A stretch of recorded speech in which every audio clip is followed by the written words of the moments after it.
Shalom, selamat pagi saudara-saudari yang dikasihi Tuhan. Betapa baiknya Allah kita yang telah menganugerahkan satu hari yang luar biasa dalam hidup kita. Mari kita siapkan hati kita untuk mendengar renungan firman Tuhan. Mari kita berdoa. Selamat pagi Bapa yang baik, kami bersyukur untuk penyertaan-Mu sepanjang malam hingga pagi hari ini kami bangun dengan tubuh yang sehat. Engkau adalah Allah yang setia. Kami siap menerima berkat yang baru pada pagi hari ini. Beri kami hikmat-Mu untuk memahami kebenaran firman-Mu, karena firman-Mu yang mendidik dan mengajar kami untuk hidup dalam kebenaran sesuai firman Tuhan. Dalam nama Yesus kami berdoa. Amin. Tema kita hari ini, hati yang berani, diambil dari Ester 4 ayat 12 sampai 17. Ketika disampaikan orang perkataan Ester itu kepada Mordekai, maka Mordekai menyuruh menyampaikan jawab ini kepada Ester. Jangan kira karena engkau di dalam istana raja, hanya engkau yang akan terluput dari antara semua orang Yahudi. Sebab sekalipun engkau pada saat ini berdiam diri saja, bagi orang Yahudi akan timbul juga pertolongan dan kelepasan dari pihak lain, dan engkau dengan kaum keluargamu akan binasa. Siapa tahu, mungkin justru untuk saat yang seperti ini engkau beroleh kedudukan sebagai ratu.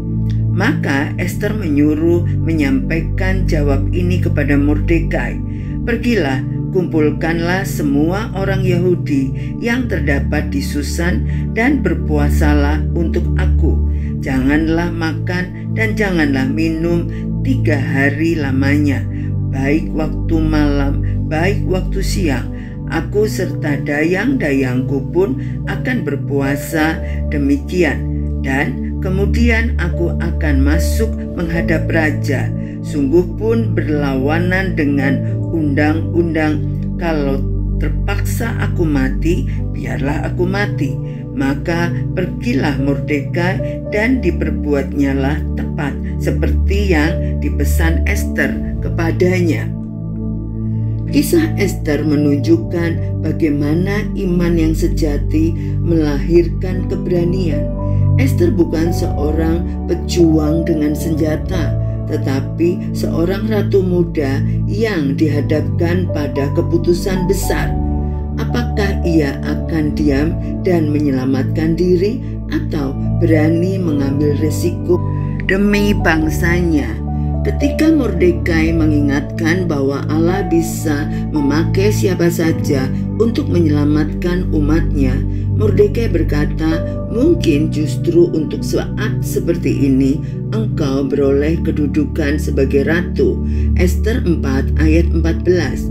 Berarti Ester punya kesempatan untuk menjadi alat Tuhan. Ester menyadari bahwa posisinya bukan kebetulan, tetapi bagian dari rencana Allah. Ia pun memilih untuk berani bertindak meskipun bisa kehilangan nyawanya. Ester merespon bukan dengan panik, tetapi dengan doa dan puasa.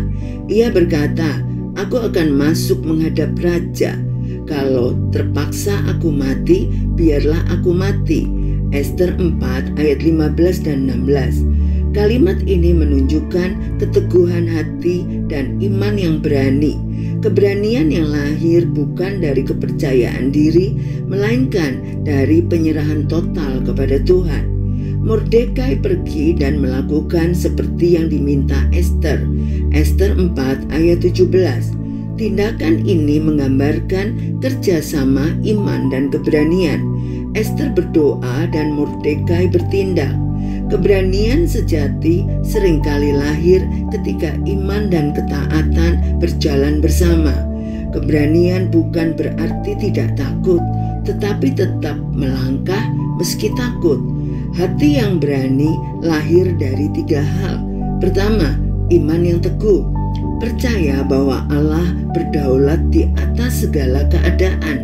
Kedua, doa yang sungguh-sungguh. Keberanian sejati lahir di ruang doa, bukan dari kekuatan diri. Ketiga, ketaatan pada panggilan Tuhan. Meskipun berisiko, tetapi melakukan apa yang benar di mata Tuhan. Keberanian sejati bukan karena kita kuat, tapi karena kita percaya penuh dengan iman bahwa Tuhan setia dan memegang hidup kita. Mari kita berdoa. Terima kasih Bapa yang baik untuk firman-Mu yang menguatkan kami. Ajar kami memiliki hati yang berani seperti Esther saat Engkau memanggil kami untuk bertindak. Tolong kami agar tidak dikuasai ketakutan, tetapi percaya bahwa Engkau menyertai kami. Jadikan hidup kami alat bagi rencana-Mu dan kuatkan kami untuk berdiri bagi kebenaran. Berkati aktivitas kami sepanjang hari ini agar mendatangkan kebaikan bagi kami dan sesama di sekeliling kami. Dalam nama Yesus kami berdoa dan mengucap syukur. Amin. Selamat beraktivitas. Tuhan Yesus memberkati.